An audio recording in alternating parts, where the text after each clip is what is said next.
الحمدللہ نحمده ونستعینه ونستغفره ونؤمن به ونتوکل علیہ ونعوذ باللہ من شرور انفسنا ومن سیئات اعمالنا من يهده الله فلا مضل له ومن يضلله فلا هادي له ونشهد ان لا اله الا الله وحده لا شريك له ونشهد ان سيدنا محمدا عبده ورسوله ارسلہ بالہدی ودین الحق لیظہرہ علی الدین کلہ وکفی باللہ شہیدا فصلی اللہ علیہ وسلم تسلیما کثیرا کثیرا اما بعد فاعوذ باللہ من الشیطان الرجیم بسم اللہ الرحمن الرحیم مثل الذین حملوا التوراة ثم لم يحملوها كمثل الحمار يحمل اسفارا بئس مثل القوم الذین کذبوا بآیات اللہ واللہ لا یہدی القوم الظالمین۔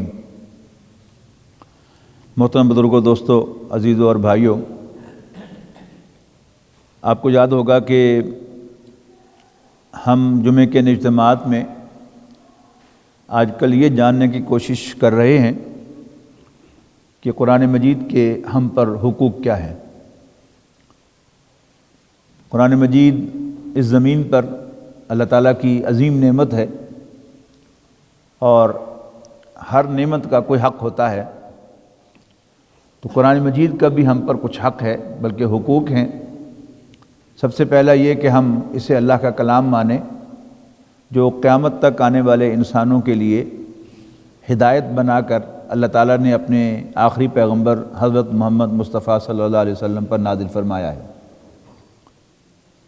دوسرا یہ کہ ہم اس کی تلاوت کا حق ادا کریں۔ اس کی تلاوت کا حق یہ ہے کہ ہم اس کو باقاعدگی سے اس کی تلاوت کریں، اہتمام کے ساتھ کریں، ادب و احترام کے ساتھ کریں،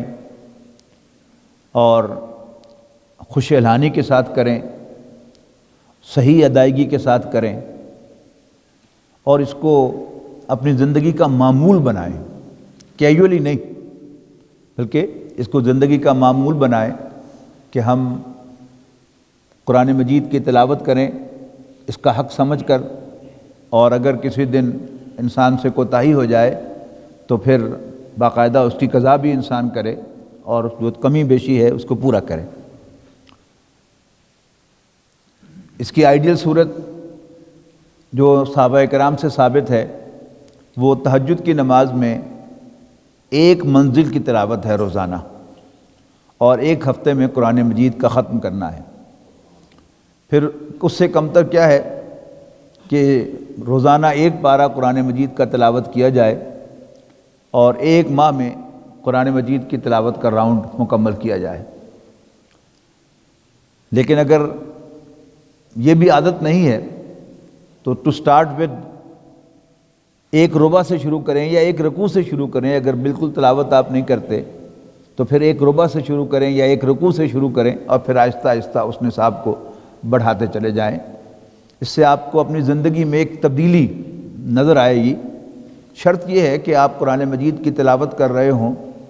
ہدایت حاصل کرنے کے لیے، ان پرسوٹ آف گائیڈنس۔ اس کے لیے یہ ضروری نہیں ہے کہ آپ عربی زبان میں پی ایچ ڈی کیے ہوئے ہوں اور ایک ایک لفظ کو آپ سمجھ سکیں، ایک ایک محاورے کو آپ سمجھ سکیں۔ شاید پی ایچ ڈی بھی آپ کر لیں، پھر بھی آپ میں یہ صلاحیت تو پیدا نہیں ہوگی۔ لیکن وہ بات جو پچھلی دفعہ تفصیل سے زیر بحث آئی تھی کہ قرآن مجید سے نصیحت حاصل کرنا، وَلَقَدْ يَسَّرْنَا الْقُرْآنَ لِلذِّكْرِ فَهَلْ مِن مُدَّكِرٍ۔ یہ آپ کے سامنے یہ آیت جو ہے وہ لکھی ہوئی ہے کہ یقیناً ہم نے قرآن مجید کو نصیحت حاصل کرنے کے لیے بہت آسان بنا دیا ہے، تو ہے کوئی اس سے نصیحت حاصل کرنے والا، اس سے نصیحت پکڑنے والا؟ تو قرآن مجید نصیحت حاصل کرنے کے لیے بہت آسان ہے۔ تھوڑی سی عربی بھی اگر آپ کو آتی ہو اور آپ قرآن مجید کی تلاوت کریں، تو اگر آپ آدھا گھنٹہ تلاوت کریں گے تو آپ کو 2-2 4-4 منٹ کے گلمپس ضرور انشاءاللہ ملیں گے کہ جس میں آپ کی توجہ ہوگی، اور اسی میں آپ کے لیے ہدایت کا سامان ہوگا۔ اتنی ڈوز بھی انسان کے لیے کافی ہے کہ آپ قرآن مجید پڑھتے ہوئے یا ہم قرآن مجید پڑھتے ہوئے یہ یاد دہانی ہو جائے کہ اللہ تعالیٰ ہر چیز کا علم رکھتا ہے، یہ یاد دہانی ہو جائے کہ اللہ تعالیٰ ہر چیز پر قدرت رکھنے والا ہے، یہ یاد دہانی ہو جائے، نصیحت ہو جائے کہ ہمیں مرنا ہے اور اللہ کے حضور دوبارہ زندہ ہو کر پیش ہونا ہے اور پائی پائی کا حساب دینا ہے، تو یہ یاد دہانی بھی کافی ہے۔ باقی جیسا کہ میں نے عرض کیا تھا کہ انسان کو موقع و محل کے مطابق اللہ تعالیٰ جو ہے وہ خاص آیات کی طرف متوجہ کرتا ہے، اور پھر وہ ایسا معلوم ہوتا ہے کہ اسی وقت وہ آیات نازل ہوئی ہیں اور ہماری رہنمائی ہی کے لیے نازل ہوئی ہیں۔ قرآن مجید کا اگلا حق یہ ہے کہ ہم قرآن مجید پر عمل کریں، یعنی قرآن مجید کی ہدایات کو ہم عملاً اپنی زندگی میں لائیں اور ان پر عمل کریں، اس لیے کہ نبی اکرم صلی اللہ علیہ وسلم کا بڑا سخت فرمان ہے کہ ما آمن بالقرآن من استحل محارمہ، وہ شخص قرآن مجید پر ایمان نہیں رکھتا جو قرآن مجید کی حرام کردہ چیزوں کو اپنے اوپر حلال کر لیتا ہے، یعنی قرآن مجید کی ممنوع چیزوں کو جائز سمجھتا ہے اور ان انسٹرکشن پر عمل کرنے کی بجائے وہ چیزیں کہ جن کو منع کیا گیا ہے، جن سے روکا گیا ہے، ان پر عمل کرتا ہے اور وہ کام کرتا ہے جن سے اللہ تعالیٰ نے منع فرمایا ہے۔ تو یہ معاملہ اور بھی زیادہ سیریس ہو گیا کہ قرآن مجید کا اصل مقصد جو ہے وہ ہدایت اور رہنمائی ہے، راستہ دکھانا، اور اصل میں مطلوب یہ ہے قرآن مجید پر اس کی تلاوت، اس کو سمجھنا اصل میں عمل کرنے کے لیے مقصود ہے کہ ہم قرآن مجید پر عمل کریں۔ قرآن مجید کا عمل دو لیولز پر ہے، ایک تو قرآن مجید کی انفرادی ہدایات ہیں جو اللہ تعالیٰ نے ہر انسان کو دی ہیں، جن میں سر فہرست قرآن مجید کو ماننا، نبی اکرم صلی اللہ علیہ وسلم کو ماننا اور قیامت کو ماننا ہے، یہ ایمان لانا ضروری ہے۔ دوسرا، جہاں قرآن مجید رکنے کا کہتا ہے وہاں رک جانا ایک فرد کا، جہاں آگے چلنے کو کہتا ہے آگے چلنا، جہاں دائیں مڑنے کو کہتا ہے دائیں مڑنا، اور جہاں بائیں مڑنے کو کہتا ہے وہاں بائیں مڑنا، جس چیز کا حکم دیتا ہے اسے بجا لانا اور جس سے منع کرتا ہے اس سے باز آ جانا، یہ ہے اصل میں جو مطلوب ہے قرآن مجید سے۔ لیکن اولاً یہ انفرادی سطح پر ہے، اس میں بھی دو حصے ہیں، ایک حصہ ہے احکام کا اور ایک حصہ ہے ہدایات کا یا نصیحت کا۔ جہاں تک ہدایت اور نصیحت کا تعلق ہے، بلا شبہ قرآن مجید سیلف سفیشینٹ ہے۔ اگر کوئی شخص قرآن مجید سے راہ ڈھونڈنا چاہے کہ میرے لیے لایا عمل کیا ہے، تو قرآن مجید میں اس کے لیے پوری رہنمائی موجود ہے۔ لیکن جہاں تک اعمال کا تعلق ہے، کیا کرنا ہے کیا نہیں کرنا، اس کے اعتبار سے قرآن مجید واحد سورس نہیں ہے احکام کی، اس لیے کہ قرآن مجید میں بنیادی ہدایات ہیں لیکن ڈیٹیلز ہدایات نہیں ہیں۔ جن لوگوں نے یہ چور دروازہ نکالا ہے کہ قرآن مجید جو ہے یہ کیسے ہو سکتا ہے کہ قرآن مجید میں ہدایت مکمل نہ ہو،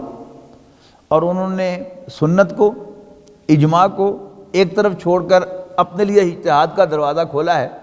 کہ ہم قرآن مجید سے کے الفاظ سے جو مرضی سمجھ لیں، ہماری کھلی چھوٹ ہے، تو یہ ان کے چور دروازہ ہے جو انہوں نے کھولا ہے۔ حقیقت کیا ہے کہ نبی اکرم صلی اللہ علیہ وسلم کو واضح طور پر قرآن مجید میں کہا گیا ہے کہ ہم نے آپ پر یہ قرآن نازل کیا ہے لِتُبَيِّنَ لِلنَّاسِ مَا نُزِّلَ إِلَيْهِمْ،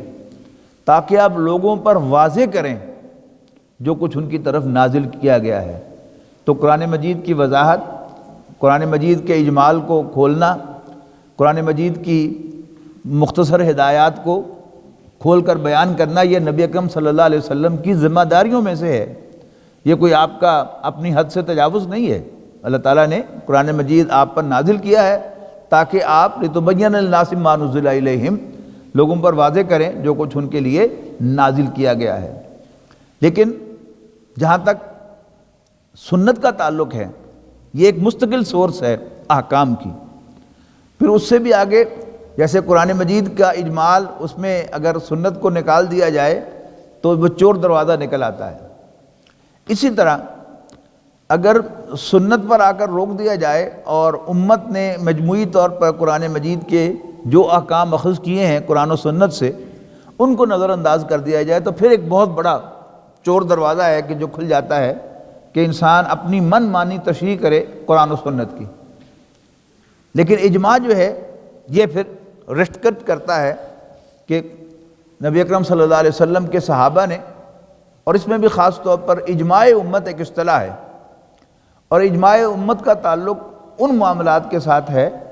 کہ جو خلافت راشدہ کے دوران جب امت ایک وحدت تھی،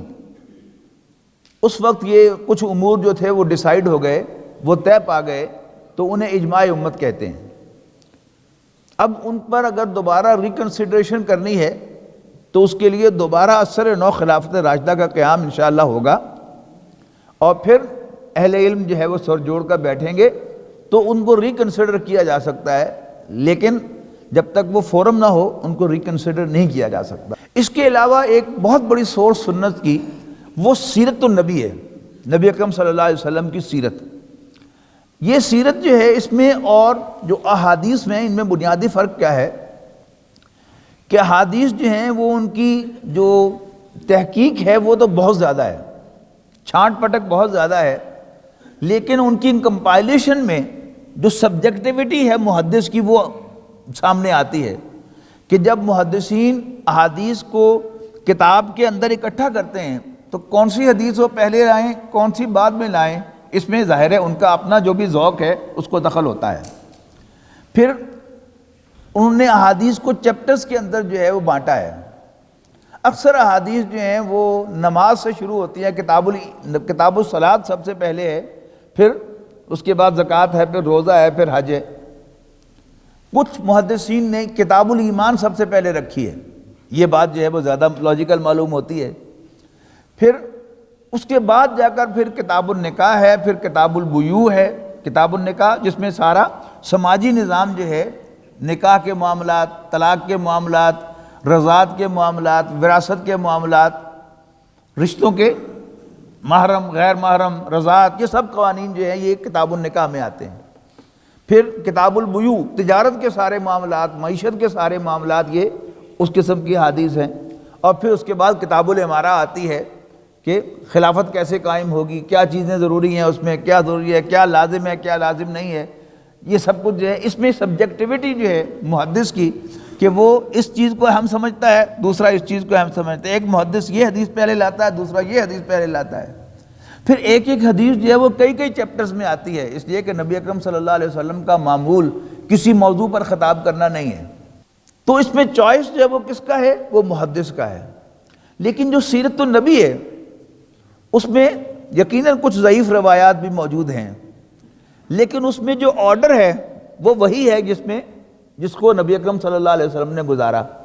نبی اکرم صلی اللہ علیہ وسلم عام الفیل میں اس سال میں پیدا ہوئے کہ جب ابرہہ نے ہاتھیوں کے لشکر کے ساتھ خانہ کعبہ پر حملہ کرنے کا پلان بنایا تھا، اور راستے ہی میں وہ مارا گیا تھا، اس میں کوئی شک نہیں، سب کا اتفاق ہے، تاریخ کا اتفاق ہوگا کہ اسی دن پیدا ہوئے تھے یا تھوڑا سا آگے پیچھے پیدا ہوئے تھے۔ پیدائش کے بعد آپ دائی حلیمہ کے پاس گئے، وہاں آپ کو اختلاف مل جائے کہ جی 5 سال 2 مہینے رہے تھے کہ 1 مہینے رہے تھے، لیکن بہرحال ترتیب یہی ہے۔ اس کے بعد آپ اپنی والدہ کی گود میں آئے ہیں، پھر 6 سال کی عمر میں والدہ کا انتقال ہوا ہے، اور 6 سال کا کوئی جو مورخ جو ہے وہ 6 کے 6.5 لکھ دے گا، کوئی 4.25 لکھ دے گا، لیکن ترتیب یہی رہے گی۔ اس کے بعد آپ دادا کی سپرویژن میں گئے ہیں، دادا کا انتقال ہوا ہے، اور پھر آپ اپنے چچا ابو طالب کی سپرویژن میں گئے ہیں، کوئی اختلاف نہیں۔ تو وہ جو ترتیب ہے سیرت النبی کی، اس کی اپنی جگہ ایک اہمیت ہے جس کو آپ نظر انداز نہیں کر سکتے۔ جہاں کوئی سیرت کا واقعہ احادیث میں سے ٹکرائے صحیح حدیث کے ساتھ تو ہم اس کی صحت صحیح کر لیں گے اس کو، لیکن اس کی جو ترتیب تاریخ کے اندر ہے ہم اس کو نظر انداز نہیں کریں گے، اس کے اندر دونوں کو ملا کر ہم تطبیق کریں گے، اور وہ محدثین نے مورخین نے کی ہے، اس میں کوئی شک نہیں ہے۔ اور بہرحال ایسی بھی سیرت النبی کی کتابیں آئی ہیں کہ جنہوں نے بیان سیرت کی ہے، جو سیرت النبی کی کتابیں ہیں، تاریخ کی کتابیں ہیں، ان سے بھی استفادہ کیا ہے، اور احادیث کی کتابوں سے بھی استفادہ کیا ہے، جس سے وہ صحیح پکچر جو ہے تھرو اینڈ تھرو آپ دیکھ سکتے ہیں۔ تو دوسرے ہیں اجتماعی احکام، اجتماعیت کے احکام۔ ان احکام کا تعلق افراد سے زیادہ اجتماعیت کے ساتھ ہے۔ یہ قرآن مجید کے جو احکام ہیں یہ تقاضا کرتے ہیں کہ پہلے اللہ کے دین کو قائم کرو، اللہ تعالیٰ کی حکمرانی کو قائم کرو، اور پھر یہ احکام نافذ کرو۔ جب ہم سیرت النبی کو دیکھتے ہیں تو سیرت النبی میں سب سے زیادہ پرائر جو ہے وہ یہی آپ کو نظر آتا ہے کہ نبی اکرم صلی اللہ علیہ وسلم کی زندگی، اگر تو آپ انفرادی واقعات لے لیں، ان کو یاد کر لیں سارے واقعات کو، لیکن آپ ان کو جب سیرت النبی کے فریم میں فٹ کریں گے تو اس میں آپ کو ایک ترتیب نظر آئے گی، اور پھر نبی اکرم صلی اللہ علیہ وسلم کی زندگی میں کہیں کنٹراڈکشن نظر نہیں آئے گی نا۔ ویسے تو جو نبی اکرم صلی اللہ علیہ وسلم کے دشمن اور آپ کے مخالفین ہیں، انہوں نے نبی اکرم صلی اللہ علیہ وسلم کی سیرت میں کنٹراڈکشنز دکھائی ہیں۔ کیوں؟ دیکھو یہ عجیب آدمی تھے صلی اللہ علیہ وسلم، معاذ اللہ کبھی کچھ کرتے تھے کبھی کچھ کرتے تھے، کبھی صلح کرتے تھے یہودیوں سے اور کبھی جو ہے وہ ان کے خلاف ایکشن لیتے تھے، وہ کبھی صلح حدیبیہ کرتے تھے اور پھر کبھی جو ہے وہ صلح غلطی سے ان سے ٹوٹ گئی تو پھر اس کی انہوں نے تجدید بھی نہیں کی۔ مکہ مکرمہ میں آپ نے ہاتھ بھی نہیں کبھی کسی کے خلاف اٹھایا، اور جو ہی مدینے میں آئے تو آپ نے تلوار ہاتھ میں پکڑ لی۔ لیکن اگر آپ نبی اکرم صلی اللہ علیہ وسلم کے اس جو مشن تھا اس کو اپنے سامنے رکھیں گے کہ نبی اکرم صلی اللہ علیہ وسلم کو کیوں بھیجا گیا تھا، تو بالکل صاف کرسٹل کلیئر ہو جائے گا کہ نبی اکرم صلی اللہ علیہ وسلم کا ایک مشن تھا۔ اس مشن کو سامنے رکھتے ہوئے جب نبی اکرم صلی اللہ علیہ وسلم نے اس مشن کے لیے ہاتھ باندھ کے رکھنا مناسب سمجھا تو آپ نے خود بھی ہاتھ باندھ کے رکھے، اور صحابہ کرام کو بھی اسٹرکٹلی حکم دیا کہ تم اپنے دفاع میں بھی ہاتھ نہ اٹھاؤ۔ لیکن جب اللہ تعالیٰ نے آپ کو اتنا مضبوط کر دیا کہ آپ ہاتھ اٹھا سکے، تلوار اٹھا سکے، تو آپ نے تلوار بھی ہاتھ میں اٹھائی اللہ تعالیٰ کی اجازت سے۔ دوسرا، نبی اکرم صلی اللہ علیہ وسلم نے صلح کی قریش کے ساتھ ان کی شرائط پر، وہ بھی کیا تھی؟ اللہ تعالیٰ کی طرف سے ایک انعام تھا کہ 10 سال کا نو وار پیکٹ ہو رہا ہے، آپ نے کیا، لیکن اس کے بعد صلح قریش نے توڑی۔ اب نبی اکرم صلی اللہ علیہ وسلم اس پوزیشن میں تھے کہ آپ صلح نہ کریں تو آپ آگے بڑھ سکتے ہیں، تو اپنے آگے بڑھنے کے لیے اس صلح کی تجدید نہیں کی، اور پھر اس کے اگلے سال نبی اکرم صلی اللہ علیہ وسلم نے مکہ مکرمہ پر چڑھائی کی ہے اور مکہ فتح ہو گیا ہے۔ تو سیرت النبی کی اپنی ایک اہمیت ہے سنت کے اندر۔ یہ بڑا ظلم ہوا کہ جو اسپیشلسٹ تھے وہ علیحدہ ہو گئے، سیرت نگار اور ہو گئے، محدثین اور ہو گئے۔ محدثین نے سیرت کو کوئی اہمیت نہیں دی اور سیرت نگاروں نے حدیث کو اہمیت نہیں دی، جس سے یہ دو مختلف چیزیں ہو گئی۔ یہ حالانکہ یہ دونوں سنت ہی کے حصے تھے کہ نبی اکرم صلی اللہ علیہ وسلم نے جو جد و جہد کی، آپ کا جو مشن تھا، اس کو ہم سیرت سے پڑھ سکتے ہیں، احادیث سے اس کا صحیح کوئی واقعہ جو ہے اس کی تفصیل میں کوئی بات جو ہے وہ جمع تفریق ہوگی، لیکن بحیثیت مجموعی آپ کا مشن کیا تھا یہ آپ کو سیرت النبی پڑھ کے سمجھ میں آئے گا، یہ آپ کو احادیث میں سے سمجھ میں نہیں آ سکتا۔ اس لیے کہ احادیث جو ہیں، جیسا کہ میں عرض کیا کہ یا وہ آپ کو کتاب الایمان سے شروع ہوتی نظر آئیں گی یا کتاب الصلاۃ سے شروع ہوتی نظر آئیں گی۔ یعنی ایک اسلامی ریاست کے اندر تو یہی تھا کہ ایک اسلامی ریاست میں چونکہ اللہ کا دین قائم ہے اور جو بھی مسلمان ہوتا ہے اس کی اولین ذمہ داری کیا ہے؟ نماز، تو نماز ہی سے بات شروع ہونی چاہیے۔ لیکن خاص طور پر جس دور سے آج ہم گزر رہے ہیں کہ اللہ کا دین مغلوب ہے، دنیا کے کسی خطے پر بھی اللہ کا دین قائم نہیں ہے، اثر نو جد و جہد کرنی ہے، تو وہ جد و جہد کرنے کے لیے ہمیں سیرت النبی ہی کی طرف رجوع کرنا ہوگا۔ تو انشاءاللہ زندگی رہی تو پھر سیرت النبی کے اس پہلو کو انشاءاللہ پہلے ہم اگلی دفعہ دیکھیں گے اور پھر ہم اگلے حق کی طرف چلیں گے۔ آخر دعوانا ان الحمدللہ رب العالمین۔